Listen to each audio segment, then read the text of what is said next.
দেখেন মানুষ যখন বুড়া হইতে থাকে তাদের গুণবলী কমতে থাকে আর তাদের দাম দুনিয়াতে কমতে কমতে কমতে এত কমে যায় যে বাচ্চাও বলে যে দোয়া করেন আব্বার জন্য, আব্বাকে যেন আল্লাহ উঠায় নেয়। বলে না কিছু, এক ছেলে তার বাবার ব্যাপারে বলতেছিল বাবার জন্য দোয়া করেন যে উঠায় নেয়। নাফরমান ছেলে না, কিন্তু বাবা এত কষ্টে অসুস্থ আছেন, দোয়া করতে বলতেছে যে কষ্ট অনেক বেড়ে গেছে বাবার। তো এই মানে বলতেছিল যে আল্লাহ তাআলা তাকে শান্তি দেয়।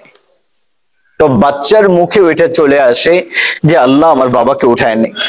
এক ব্যক্তি ওমরের কাছে আসলো, বলে আমি মায়ের হক আদায় করছি, মা আমার পেশাব ধুইছে, পাখানা ধুইছে, আমিও ধুই, তার খানা খাওয়াইছে আমিও তাকে খাওয়াই, আমি মায়ের হক আদায় করছি? ওমর রাদিয়াল্লাহু তাআলা বললেন না। বললো কেন?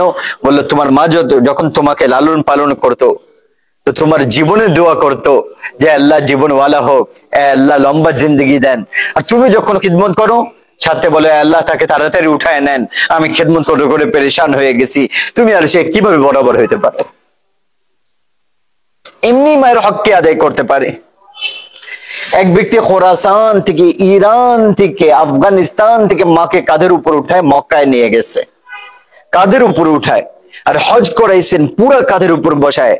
আর উবাইদুল্লাহ ইবনে উমাইর রাহমাতুল্লাহ আলাইহি বললেন আমি মাকে আফগানিস্তান থেকে উঠায় মক্কা পর্যন্ত আনছি, হজ করাইছি, আমি মায়ের হক আদায় করছি? উনি বললেন এখনো এক ঢোক দুধের হক আদায় করতে পারো নাই।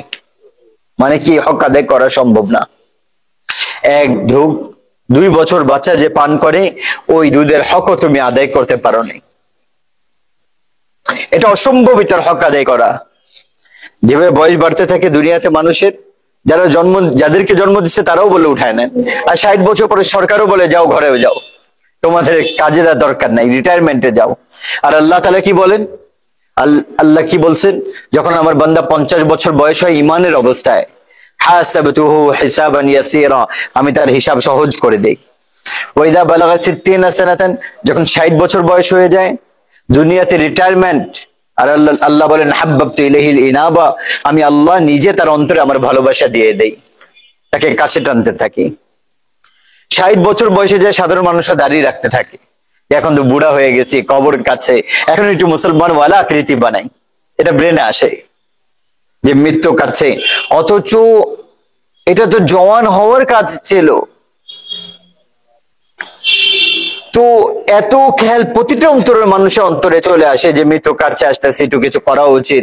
এটা আল্লাহ তাআলার ব্যবস্থা যে 60 বছর বয়সে তারা অন্তরে আল্লাহ তাআলা নিজের ভালোবাসা দিয়ে দেন। ওয়াইদা বালাগা 70 সানাতান, যখন 70 বছরের হয়ে যায় তো আল্লাহ তাআলা বলেন আহাব্বাহুল্লাহু আহলাস সামা, তখন আমিও তাকে ভালোবাসি আর আমার ফেরেশতারাও তাকে ভালোবাসতে থাকে। ওয়াইদা বালাগা 80 সানা, যখন 80 বছর হয়ে যায় তো আল্লাহ তাআলা বলেন কুতিবাত হাসানাতুহু ওয়া উলকিয়াত সাইয়্যাতুহু, এই নেকি লিখতে থাকো আর গুনাহ মিটিয়ে দাও।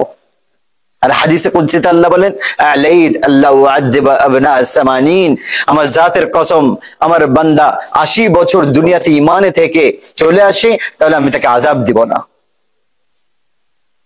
এইজন্য আমার মুহতারাম ভাই দোস্ত, এই উম্মতকে তো আল্লাহ তাআলা বাছাই করছে, বাছাইকৃত উম্মত। আমাদের দায়িত্ব কি? ওই যে ওই 4টা, যে পুরো দুনিয়ার মানুষকে জাহান্নাম থেকে বাঁচানোর দায়িত্ব।